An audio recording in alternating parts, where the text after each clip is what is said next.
ادھر یہ چلے ہیں تو ان کے پاس کوئی تلوار 7 تلواریں ہیں، ان میں 7 تلواروں میں کسی کا جو ہے وہ کسی کا دستہ ٹوٹا ہوا ہے، کسی کی نوک ٹوٹی ہوئی ہے. نبی پاک نے فرمایا اب صحابہ کرام کو کچھ تو دینا چاہیے نا. نبی نے فرمایا ایسا کرو، ان سارے صحابہ کو ایسا کرو کہ ان سارے 306 صحابہ کو ایسا کرو کہ تم کھجور کی ڈنڈیاں دے دو. اب 306 لوگوں کو کھجور کی ڈنڈیاں تھمائی گئی. اب مجھے بتاؤ کھجور کی ڈنڈی لے کے آدمی کو گھبراہٹ نہیں محسوس ہونے لگے گی کہ یار کھجور کی ڈنڈی سے کوئی تلوار کا مقابلہ ہو سکتا ہے؟ مگر ایک بھی صحابی نہیں گھبرایا، بلکہ کھجور کی ڈنڈی کو ایسے گھماتے میں نکل رہے تھے مدینے کی گلیوں سے جیسے کھجور کی ڈنڈی نہ ہو. ان کے ہاتھ میں کوئی ایٹم بم ہے، گھماتے ہوئے جا رہے تھے نعرے لگاتے ہوئے. جب انہوں نے دیکھا یہودیوں نے تو کہنے لگے مسلمانوں کیا پاگل ہو گئے؟ ارے کیا کھجور کی ڈنڈی تلوار کا مقابلہ کر سکتی ہے؟ تو مسلمان بولے سنو یہودیوں، نہ کھجور کی ڈنڈی پر نہ تلوار پر ہے، بھروسہ جتنا بھی ہے مدینے کی سرکار پر ہے.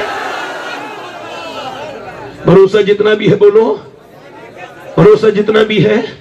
313 آج بدر والوں کو جسے قرآن نے جگہ دی اپنے اندر، آج بدر والوں کو جگہ نہیں مل رہی ہے. نہ جلسوں میں نہ جلوسوں میں. بدر کے کون صحابہ تھے میاں؟ یہ وہ صحابہ کرام تھے جن کے کپڑے تک پھٹے ہوئے تھے، بالکل کمزور صحابہ کرام میرے نبی کے ساتھ چل دیے ہیں. اور کہاں پہنچے؟ بدر کے میدان میں 170 کلومیٹر دور. مدینے سے کتنی دور بولو؟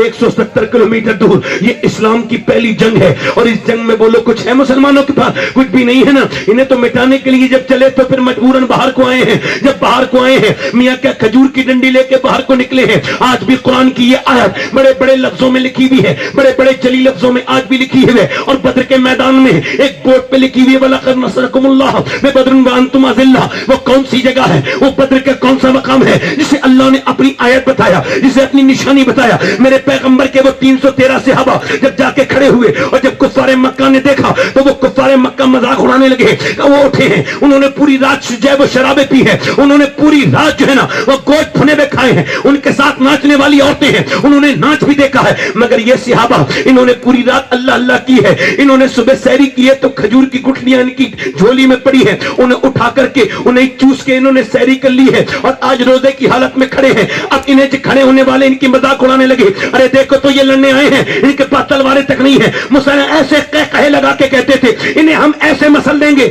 جیسے مکھی مچھر کو مسلا جاتا ہے. جب مذاق اڑایا، جب فکرے کسے، جب ٹون کسے، میرے پیغمبر کی آنکھوں میں آنسو آ گئے. میرے نبی نے سر سجدے میں رکھ دیا. دیکھو یہاں کی تیار کے بعد کی تقریر اپنے دم کو روک کے سننا. میں بھی کوشش کروں گا کہ تمہیں اپنے نبی پاک کی سیرت کے تھوڑا قریب کر دوں. میرے نبی نے سر سجدے میں رکھ دیا اور سر سجدے میں رکھنے کے بعد میرے نبی رونے لگے. حضرت ابوبکر صدیق کہتے ہیں جتنا میں نے حضور کو اس دن روتے ہوئے دیکھا اتنا میں نے حضور کو کبھی روتے نہیں دیکھا. میری بہنیں میری بیٹیاں سنیں کہ جب سرکار دو عالم رو رہے ہیں تو میرے نبی کی چادر اوپر سے نیچے کو آتی ہے، حضرت ابوبکر صدیق اوپر کو رکھتے ہیں پھر نیچے کو آ جاتی ہے. میرے نبی روتے روتے، میرا امام کہتا ہے آنکھیں رو رو کے سجانے والے جانے والے نہیں آنے والے. آنکھیں کچھ کہتی ہیں تجھ سے پیغام یار کے جانے والے، اور حسن تیرا سا نہ دیکھا نہ سنا، کہتے ہیں اگلے زمانے والے، اور کہتے ہیں ساتھ لے لو مجھے میں مجرم ہوں. راہ میں پڑتے ہیں تھانے والے. میرے نبی کی آنکھوں میں سے آنسو گر رہے ہیں. کون سی آنکھیں؟ اور اتنے آنسو گر رہے ہیں کہ ریت بھیگنے لگی ہے. میں کہتا ہوں کاش میں انسان نہ ہوتا، میں وہ ریت کا ذرہ ہوتا جس میں میرے نبی کے مبارک آنسو گرے ہیں. اللہ اکبر. کون سی آنکھیں؟ میرا امام کہتا ہے جس طرف اٹھ گئی دم میں دم آ گیا. اس نگاہ عنایت پہ لاکھوں سلام. میرے نبی کے لب ہل رہے ہیں. کون سے لب ہیں؟ میرا امام کہتا ہے پتلی پتلی گلے خس کی پتیاں، ان لبوں کی نزاکت پہ لاکھوں سلام.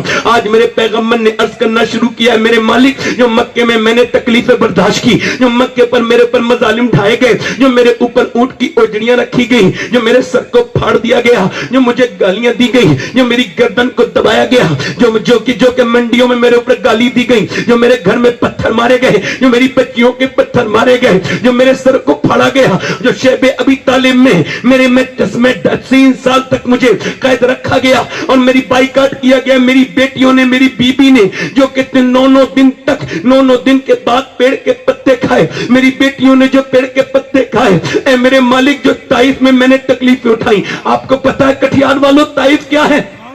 آپ کو بتاتا ہوں طائف کیا ہے. میرے تایا کہتے تھے بیٹے طائف یاد رکھنا بھول نہ جانا. حضور مکے سے طائف گئے. جب طائف گئے تو حضور نے تبلیغ کی، وہاں پہ دعوت دی تو انہوں نے حضور کے پتھر مارنے شروع کر دیے. میرے ماں باپ قربان ہو جائیں میرے پیغمبر پر، میرے رسول پر اتنے پتھر مارے، اتنے پتھر پتھر مارے، اتنے پتھر مارے کہ حضور ایک پاؤں اٹھاتے تو دوسرے پاؤں پہ مارتے، یا پہلا پاؤں اٹھاتے دوسرے پاؤں پہ مارتے. حضور بیٹھ جاتے ہیں تو سرکار دو عالم صلی اللہ تعالیٰ علیہ وسلم کے اٹھا کر کے حضور کو مارتے ہیں، اور اتنے پتھر مارے کہ حضور کی پنڈلیاں شریف پھٹ گئیں، اور حضور کی دونوں پنڈلیاں پھٹ گئی، اس میں سے لہو لہان ہو گئے میرے پیغمبر، اور اتنا خون نکلا کہ آپ کی مبارک جوتیاں بھیگ گئیں. میرے ماں باپ قربان ہو میرے نبی پر. میں جب اپنے باپ کا درد بیان کرتا ہوں تو مجھے درد ہوتا ہے، مگر میرا ایمان اتنا کمزور ہو گیا. آپ کو پتہ ہے اتنے پتھر مارے کہ زید بن